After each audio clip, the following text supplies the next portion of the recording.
Hello, beautiful souls, and welcome to the Whispering Bee.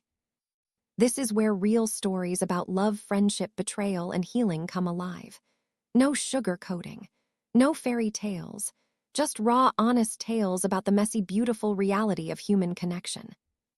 Whether you are healing from heartbreak, navigating complicated relationships, or simply love powerful stories that feel real, this channel is for you. Subscribe and join our community.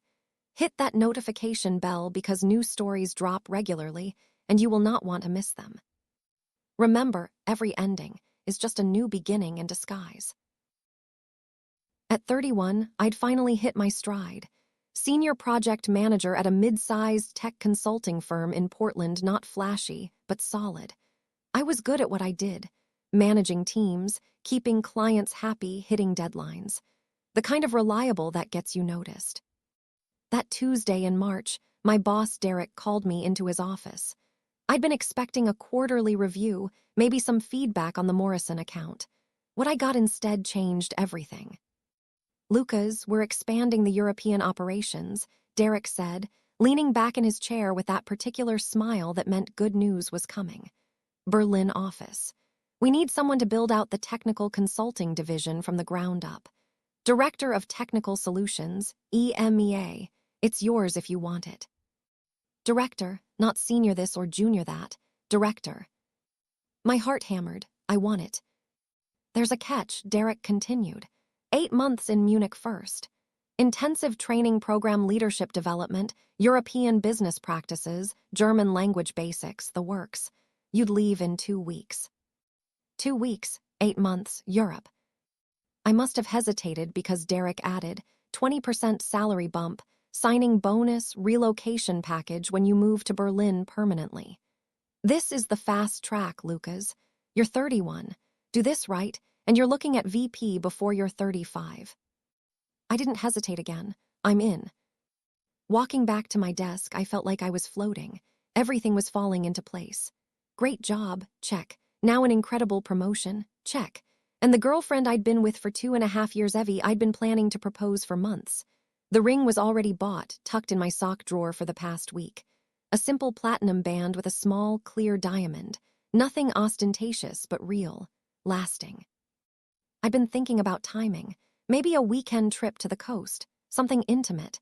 But this news changed everything. This promotion, this opportunity, it was the foundation we could build on. I'd propose tonight. She'd say yes. We'd figure out the 8 months together. Maybe she could come visit or work remotely from Munich for a while. Evie was a graphic designer. She had flexibility. My mind raced through the conversation. The look on her face when I told her about the promotion. The moment I'd pull out the ring. Come to Europe with me, marry me. Let's start this next chapter together. I left work at 3:30. Unheard of for me, but I wanted time to pick up flowers, maybe some good wine. Make it special. Our rental was a small 2-bedroom house in a quiet neighborhood in Beaverton. Nothing fancy, but it was ours. Or it had been for the past 1.5 years. Lease was up in 3 months, and I'd been planning to suggest we buy something together. Add that to tonight's conversation. I turned onto our street at 4:15. Still bright outside, that particular spring light that makes everything look hopeful. That's when I saw it. A red Mustang. Bright, almost aggressive red. The kind of car a guy buys when he's trying to prove something. It was parked on the street, not in our driveway, but close.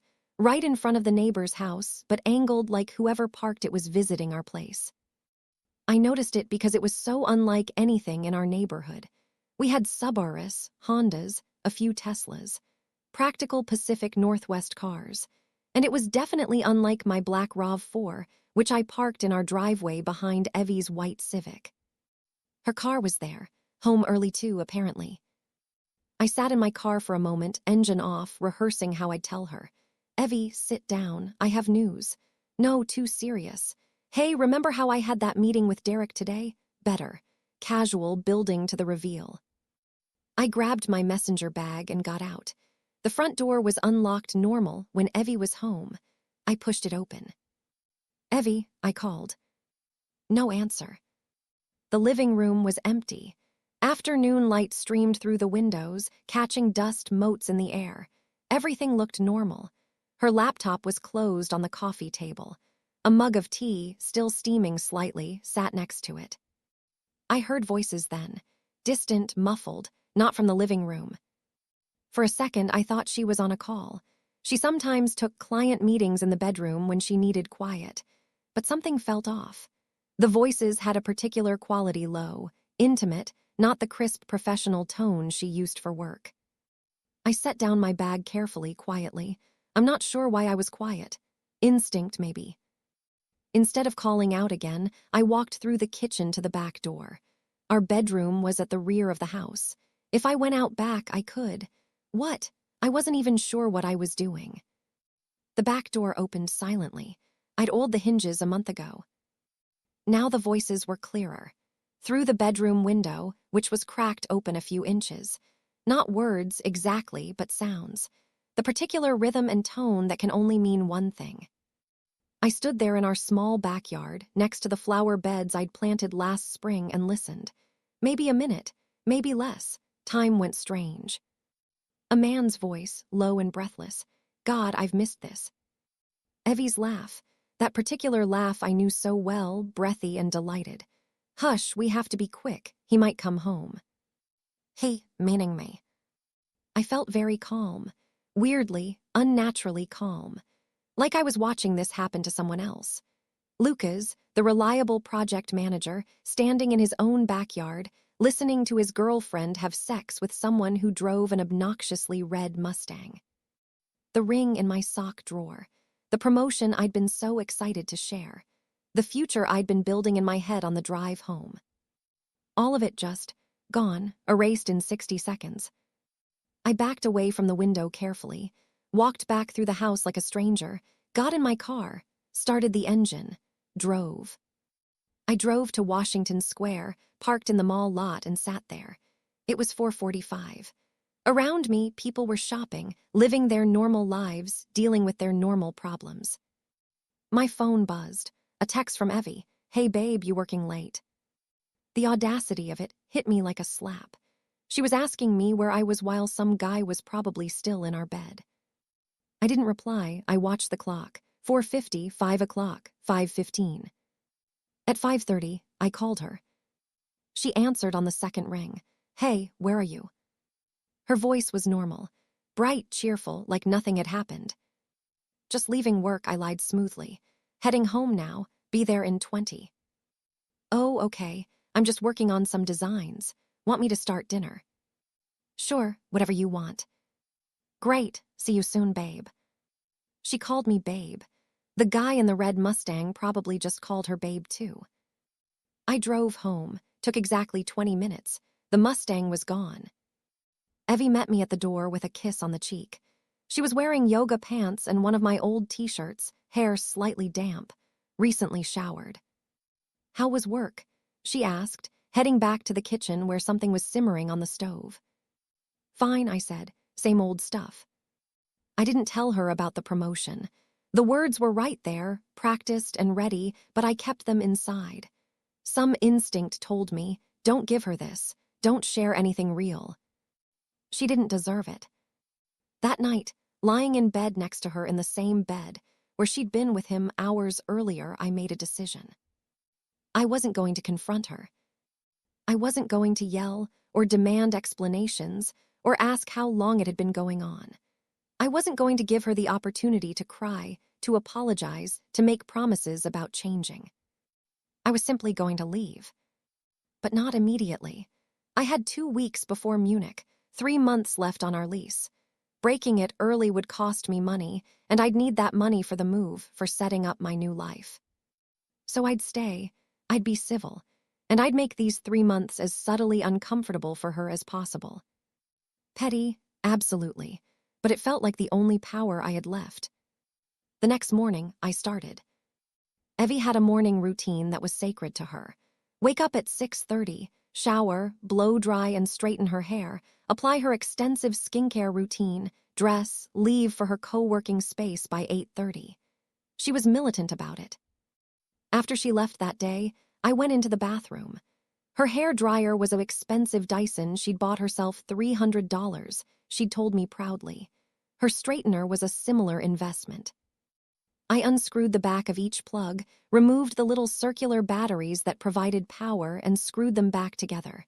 Not broken exactly, just not working. The next morning, I listened from the bedroom as she tried to turn on the hair dryer. "What the hell?" she muttered. She tried the straightener, same result. "Lucas, did you mess with the outlets?" I called back innocently. "What's wrong?" "Nothing's working in the bathroom." I got up, went in, made a show of testing the outlets with my phone charger. "Working fine for me. Maybe your stuff is broken." She stared at the dryer in frustration. "It's brand new." "Electronics sometimes just fail," I shrugged. "Bad luck." She had to leave with her hair air-dried and wavy instead of her usual sleek, straight style. It was a small thing, but I could see it bothered her all day. She sent me a selfie later. Having a bad hair day. Feel like a mess." I replied, "You look fine." "Not beautiful, not gorgeous, fine." Over the next week, I escalated in tiny, untraceable ways. Her expensive skincare routine serums and creams that cost $60, $80, $100 a jar, I emptied them little by little. Unscrewed the caps late at night, poured half down the drain, added water or cheaper moisturizer from the drugstore to replace the volume. She'd put on her La Mer face cream, not realizing she was basically rubbing a $10 cream on her skin. The shoes and handbags were harder because she'd notice immediately if they disappeared. But Evie was disorganized. She had shoes scattered between the bedroom closet, the hall closet, and under the bed. Bags stored in different places depending on season and use. I started small. A pair of designer heels I'd bought her for Christmas hidden at first, then eventually tossed in a donation box at Goodwill when I was certain she hadn't noticed. A Kate Spade purse she used only occasionally, same treatment. "Have you seen my black heels?" she'd ask, "the ones with the silver buckle." "No idea. Did you check the hall closet?" "I've looked everywhere." "Maybe you left them at work, or that wine night with Emma last week." She'd furrow her brow, doubt herself. Maybe. The shoes, the bags, they were all things I'd bought her. Gifts that I'd saved for, researched, presented with care. Now they felt like props in a relationship that had been a lie. Getting rid of them felt like taking back pieces of myself she didn't deserve to keep. The protein powder was almost too easy. Evie had been trying to lose 5 pounds for months. She'd mention it casually, "I feel bloated," or "these jeans are tighter than they used to be." I'd always reassured her, "You look great. Don't worry about it." But I knew it bothered her. And I knew she drank a smoothie every morning. Almond milk, banana, spinach, some kind of berry mix. I started adding a scoop of my unflavored whey protein powder to the mix while she was in the shower. Just one scoop, about 120 extra calories, plus the protein made her retain a bit of water. Within 2 weeks, her jeans were definitely tighter. "I don't understand," she said one night, standing in front of the mirror in her underwear. "I've been eating so healthy. Why am I gaining weight?" "Stress, maybe," I suggested, "hormones." She sighed, tugging at her waistband. "Maybe I need to work out more." "Maybe," I agreed neutrally. The physical intimacy stopped naturally, or at least it seemed natural. Evie initiated a few times that first week. A hand on my thigh while we watched TV. A kiss that lasted a little longer than usual. That look she got when she wanted me to follow her to the bedroom. I deflected every time. "I'm exhausted. Work's been insane." True enough, I was preparing for the Munich transition, though she didn't know that. "I think I'm coming down with something. Don't want to get you sick." Not true, but plausible. I ate too much dinner, feeling kind of gross. Easy excuse, impossible to argue with. After a week of this, she stopped trying. I could see it bothered her, but she didn't push. Maybe she felt guilty. Maybe she was getting what she needed from the guy with the Mustang. I didn't care anymore. We fell into a strange, hollow version of our relationship. We still lived together, still split bills, still said good morning and how was your day and what do you want for dinner. But there was no substance to any of it. I was going through motions, running out a clock. She didn't seem to notice the shift. Or maybe she did, but chose not to address it. People are remarkably good at ignoring problems when it's convenient. I worked late most nights, genuinely. Wrapping up projects, documenting processes, preparing my team for my departure. Derek thought I was being admirably thorough. Really, I just didn't want to be home. The lease renewal notice came in the mail 3 weeks after I'd caught Evie. Our landlord wanted to know our intentions, renew for another year, go month to month, or terminate. Evie left it on the kitchen counter. We should probably renew, she said casually. Lock in the rate before it goes up. Let me think about it, I said. What's to think about? She laughed. We're not going anywhere. You're not going anywhere, I thought. I'm going to Munich, then Berlin, then anywhere but here. I didn't sign the renewal. I let the deadline pass. When the landlord called, I told him we'd be vacating at the end of the lease term. I asked him to confirm via email only to me, not to Evie. He was confused but accommodating. Evie never knew. She genuinely believed we were staying. 2 weeks after I'd accepted the promotion, I left for Munich. I'd told Derek to keep it quiet. No company-wide email, no team announcement until I was gone. I said it was because I didn't want the drama of goodbyes, the awkward farewell lunches. Really, I didn't want Evie to find out. She knew I was traveling for work. I'd told her I had a week-long training in Chicago. Business as usual. She'd barely reacted. The night before I left, I packed a single suitcase. Everything I actually cared about: documents, photos, my grandfather's watch, a few books I'd already moved to a storage unit I'd rented across town. Everything else I was leaving behind. The furniture was mostly mine, but I didn't care. She could have it. Let her figure out what to do when the lease ended and I wasn't there. See you in a week, Evie said, kissing me goodbye at the door. Don't work too hard. I'll try, I said. It was the last time I saw her in person. From the airport, I texted, made it to Chicago, long flight, going to crash. She replied with a heart emoji. Munich was cold in April, but I loved it immediately. The training program was intense 12-hour days, dense with information, networking, strategy sessions. Exactly what I needed. No time to think, no space to feel. Just work, learning, building something new. I didn't contact Evie except for occasional, brief texts. Training's going well. Weather here is crazy. Miss you. That last one felt like poison in my mouth, but I needed to maintain the illusion, keep her unsuspecting. She texted more than I did. Updates about her day, pictures of meals she'd made, complaints about clients. I responded minimally. She didn't seem to notice the change, or maybe she was relieved not to have to perform as much. A month in, I changed my phone plan to an international one and got a new European number. I gave the new number to work contacts, to the friends I was making in Munich. I kept the old number active, but started letting it go to voicemail more and more. Hey babe, you've been hard to reach lately. Evie texted after I'd missed 3 calls. Everything okay? Sorry, time zones are weird, and I'm in back-to-back sessions all day. I'll try to call this weekend. I didn't call that weekend. 2 months in, Evie's texts started changing tone. Lucas, I'm starting to worry. Can we actually talk, like a real conversation? Are you mad at me about something? Did I do something wrong? I let these sit for hours before responding. No, everything's fine, just overwhelmed with work. I'll call soon. I never called. 3 months in, I stopped responding entirely. No dramatic final message, no breakup text, just silence. I watched the messages come in, increasingly frantic. Lucas, please answer me. This isn't funny. I'm actually scared something happened to you. I called your mom, and she said she hasn't heard from you either. She's worried too. That one made me feel guilty. I called my mom from my new number, explained that I was fine, that I was working abroad and would explain everything later. She was confused but trusting. If you're okay, honey, that's what matters.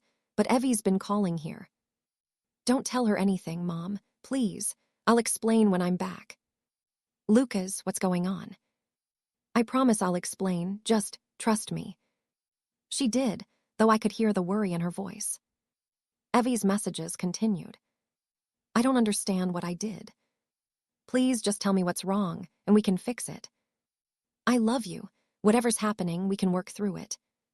Each message was a little knife. Not because I felt bad I didn't, really, but because they were so performative. So focused on her confusion, her hurt, her need for answers. Never once did she seem to consider that maybe she was the problem. 4 months in, the lease on our house ended. I'd arranged everything remotely. Hired movers to pack up my things from storage, ship them to a temporary address in Berlin where I'd be relocating after training. Paid my half of the final utilities through an automated payment. Evie's messages that week were panicked. Lucas, the landlord, says we're not renewing. Did you know about this? Where am I supposed to go? I need to find a new place. You couldn't have mentioned this before you left. I didn't respond. I imagined her scrambling, calling friends, looking for apartments, trying to figure out how this had happened without her knowing. Maybe asking the landlord if there was a mistake. Learning that no, Lucas had intentionally chosen not to renew, had confirmed it in writing months ago. Maybe realizing, finally, that something was deeply wrong. 5 months into my 8-month training, Evie found me on LinkedIn. I'd updated my profile to reflect the new position Director of Technical Solutions, EMEA, based in Berlin. It was public information. I wasn't hiding professionally. I just wasn't volunteering it to her. The message came through LinkedIn, not text. Munich. You've been in Munich this whole time. You told me Chicago. You said it was a week-long training. What the fuck, Lucas? Still, I didn't respond. Then she found my new phone number. I'm still not sure how, maybe through work, maybe through mutual friends. But suddenly my European number was ringing. I let it go to voicemail, 5 calls in a row. The voicemails were a progression. Anger, confusion, hurt, bargaining. How could you do this to me? I don't understand what happened. Please just talk to me. I'm sorry for whatever I did. Please, Lucas. We've been together for over 2 years. I deserve an explanation. That word deserve, it stuck with me. What did she deserve? To know that I knew. To have the satisfaction of explaining, apologizing, making excuses. To cry and say it meant nothing, it was a mistake. She loved me really. No. She deserved exactly what she'd given me. Nothing. 6 months into my time in Europe, I met Annika. She was German, a senior consultant at our Berlin office. Smart, direct in the way Germans are. With dark hair she wore in a practical bun and glasses, she was always pushing up her nose when she was thinking hard about something. We met during a cross-office strategy session. I presented a framework I'd been developing. She asked sharp, insightful questions that actually made me think. After the meeting, we got coffee. You're American, yes? She asked, though she clearly knew. Yes, Portland. Well, formerly Portland. Currently Munich, soon Berlin. How are you finding it? Germany. Honestly, it's exactly what I needed. She studied me with those intelligent eyes, running from something or running to something. Both, I said. We started meeting regularly. Coffee turned into lunch, turned into dinner. She was easy to talk to, no games, no pretense. What you saw was what you got. I told her about Evie eventually. Not the full story, but the outline. A relationship that had ended badly, my decision to leave rather than fight. Very American, she said, amused. The dramatic exit. What would a German do? Probably have a very efficient conversation about the termination of the relationship. Sign some papers. Split everything fairly. That sounds terrible. It is, she agreed. Your way is better, more cinematic. Our first kiss was in Marienplatz, during an early snow. Completely unplanned, which somehow made it perfect. It was strange, letting someone new in. Terrifying, actually. Every time Annika texted, I waited for the other shoe to drop. Every time she said she'd be somewhere, I half expected her not to show. Every time I shared something real, I braced for it to be used against me. But she was steady, reliable herself. You know, she said one night, after I'd flinched away from some small intimacy, whoever hurt you did a very thorough job. Is it that obvious? Yes, but you're getting better. She was right. Slowly, painfully, I was. 8 months after I left Portland, my training ended. I was officially relocating to Berlin as Director of Technical Solutions, EMEA. The title still felt surreal. Before I moved permanently, I flew back to Portland for a week. Wrapped up loose ends, saw family, visited friends. My mom hugged me so tightly I could barely breathe. I'm so proud of you, honey, but I wish you'd told me what was happening. I know, I'm sorry, I wasn't in a good place. Evie called here for months, she said quietly. She was genuinely worried about you. She had no right to be. Lucas, what happened? I told her. Not the petty details, the removed batteries, the diluted face cream, but the core of it. Coming home early, hearing voices, realizing the person I'd been planning to propose to had been cheating on me. My mom's face went through several expressions, and you didn't tell her you knew. No. Why not? Because telling her would have given her power. She would have cried, apologized, made it about her feelings and her mistakes and her need for forgiveness. And I would have had to sit there and listen and decide whether to accept it or not. I didn't want to give her that. So you just left. I just left. My mom was quiet for a long time. I don't know if that was right or wrong, she finally said, but I understand it. That was enough. I didn't plan to see Evie. I had no intention of reaching out, but Portland is small enough that running into people is inevitable. I was at Powell's bookstore, browsing the travel section, when I heard her voice. Lucas. I turned. She looked different, thinner, her hair shorter than she used to wear it. Older somehow, though it had only been 8 months. Evie. We stared at each other. People moved around us, pulling books off shelves, living their normal lives. I can't believe, she started. I've been trying to reach you for months. I know. You know, you ignored me. Yes. Her face crumpled. Why? What did I do? I don't understand what happened. And there it was. The question I'd expected, the plea for explanation. The chance to tell her I knew, to watch her face as she realized I'd known all along. But standing there, looking at her, I felt nothing. Not anger, not satisfaction, not even the righteous vindication I'd imagined. Just nothing. I met someone else, I said. It wasn't even entirely a lie. Annika existed, even if that wasn't why I'd left. I wasn't attracted to you anymore. But we were together for over 2 years. You just stopped being attracted to me, overnight. Not overnight. Gradually, I realized we weren't right for each other. Tears were running down her face now, and you couldn't tell me. You had to just disappear. I'm telling you now. After 8 months, after you moved to another country, after you left me with no explanation, no closure, nothing. People were starting to look. Evie was getting louder, more emotional. I'm sorry you feel that way, I said. The corporate non-apology perfectly deployed. I hope you find what you're looking for. I turned to walk away. Lucas, wait. I didn't. She called after me. You owe me an explanation. You owe me at least that. I kept walking. Because here's what I'd learned. I didn't owe her anything. Not the truth about what I'd seen. Not the satisfaction of my hurt. Not the opportunity to apologize or explain or beg forgiveness. She'd made her choices. I'd made mine. Back in Berlin, Annika asked how the Portland trip went. I ran into my ex. How was that? Anticlimactic. She laughed, the best revenge. Is that what it was? You tell me. I thought about it, the petty acts of sabotage, the ghosting, the deliberate silence, the refusal to give her what she wanted, an explanation, a fight, closure. I think I said slowly, it was about taking back control. She'd made me powerless, cheated on me in our home, lied to my face.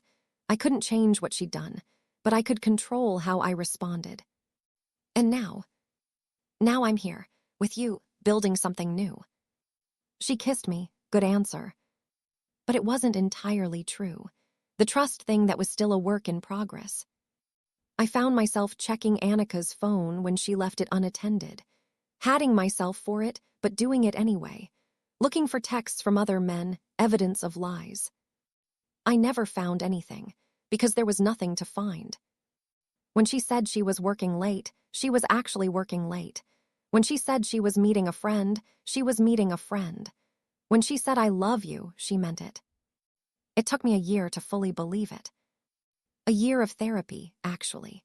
Talking to a counselor in Berlin about trust and betrayal, and the difference between protecting yourself and building walls so high no one could ever get in. You gave Evie power over you, my therapist said, even after you left. Every time you check Annika's phone, Evie wins. She gets to make you suspicious and fearful. So what do? You make a choice, every day, to trust or not to trust. And you accept that trust is a risk. It always has been, it always will be. And if I get hurt again, then you'll survive again, like you did before. It was hard advice to accept, but gradually I did. I stopped checking Annika's phone. Started taking her at her word. Let myself be vulnerable in small ways, then bigger ones. And the world didn't end. 2 years after leaving Portland, I'm living in a clean apartment in Prenzlauer Berg with a woman I trust, doing work I love, speaking passable German and excellent English at a job that challenges me every day. Sometimes people ask about my ex, how we broke up, why I left. I never tell them the full story. I say it wasn't working out, we wanted different things. I got a job abroad and decided to make a clean break. I never mention the cheating, never tell them I knew. Because here's what I learned. Not telling someone you know they betrayed you isn't about protecting them. It's about protecting yourself. If I'd confronted Evie that day, we would have had a fight. She would have apologized, maybe, made excuses, maybe even convinced me to stay to try to work through it. And I would have spent months or years in a relationship I could never fully trust again, looking at her and wondering if she was still seeing the Mustang guy or someone new. Checking her phone, tracking her location, making myself miserable trying to catch her in lies. Or we would have broken up immediately, messily, with screaming and crying and mutual accusations. She would have told me it was my fault somehow I worked too much, I wasn't attentive enough, I had driven her to it. Either way, I would have given her the power to shape the narrative, to make it about her needs, her feelings, her choices. By staying silent, I took that power away. I controlled the timeline. I controlled the exit. I controlled how much of myself I gave to the ending of something that was already over the moment I heard her voice through that bedroom window. Was it petty? Yes. The batteries, the face cream, the protein powder, childish, vindictive acts that didn't change anything fundamental. But they gave me something to focus on while I planned my escape. They made me feel less powerless in a situation where I had no real control. And the ghosting, the silence, the refusal to explain that was about refusing to participate in a performance I hadn't auditioned for. Evie wanted the drama of a breakup, the catharsis of confession and forgiveness. I wouldn't give it to her. I just left. Some people might call that cowardice, running away instead of facing the problem. But I disagree. Sometimes the bravest thing you can do is walk away from something that's destroying you, even when everyone expects you to stay and fight. Sometimes the strongest choice is silence. 3 years after leaving Portland, I proposed to Annika. Not with the ring I'd bought for Evie I'd sold that months ago, used the money for a security deposit on my Berlin apartment. This was a new ring, chosen specifically for Annika. Modern, geometric, very German in its clean lines. I proposed at Teufelsberg, an abandoned Cold War listening station on a hill overlooking Berlin. Not romantic in a conventional sense, but meaningful to us. We'd gone there on our second date, climbing through the graffitied ruins, talking about history and change and building new things on broken foundations. Yes, she said immediately. Obviously, yes. You didn't even think about it. Why would I need to think? I know what I want. That certainty, that German directness, it still amazed me. We got married 6 months later. Small wedding, mostly her family and our work friends. My mom flew in, proud and teary. Some of my Portland friends came too. At the reception, one of them, Matt, who'd known me since college, pulled me aside. Man, I'm happy for you. You seem really good. Thanks, I am. Can I ask you something? Sure. Did you ever tell Evie about knowing? I smiled. No. Why not? Because I said, watching Annika laugh at something my mom said, telling her wouldn't have changed anything. It would have just given her what she wanted: my attention, my energy, my engagement. And she didn't deserve any of that. So you just let her think you left for no reason. I let her think whatever she wanted. That was the point. Her reality wasn't my problem anymore. Matt shook his head. Cold man, but I get it. Maybe it was cold, but it was also freedom. Freedom from needing her to understand. Freedom from needing her to acknowledge her betrayal. Freedom from needing anything from her at all. Evie had taken something from me: trust, time, the future I'd planned. But by refusing to engage, by simply disappearing, I'd taken something back: my narrative, my dignity, my life. And I'd built something new, something real, something that didn't require me to check phones or question motives or brace for betrayal. Something based on actual trust, earned slowly and carefully, with a person who showed up consistently and honestly. That night, dancing with Annika in a Berlin venue surrounded by people who loved us, I felt genuinely happy for the first time since that March afternoon when I'd heard voices through a bedroom window. And somewhere in Portland, maybe Evie was telling someone her version of our story. How her boyfriend of 2 years had ghosted her for no reason, left her scrambling for housing, refused to explain why. She probably believed it too, had convinced herself she'd done nothing wrong, that I was just unstable or cruel. And that was fine. She could have her version, I had mine. And more importantly, I had my life, my real life, the one she had no part in and no power over. That was the only revenge that mattered.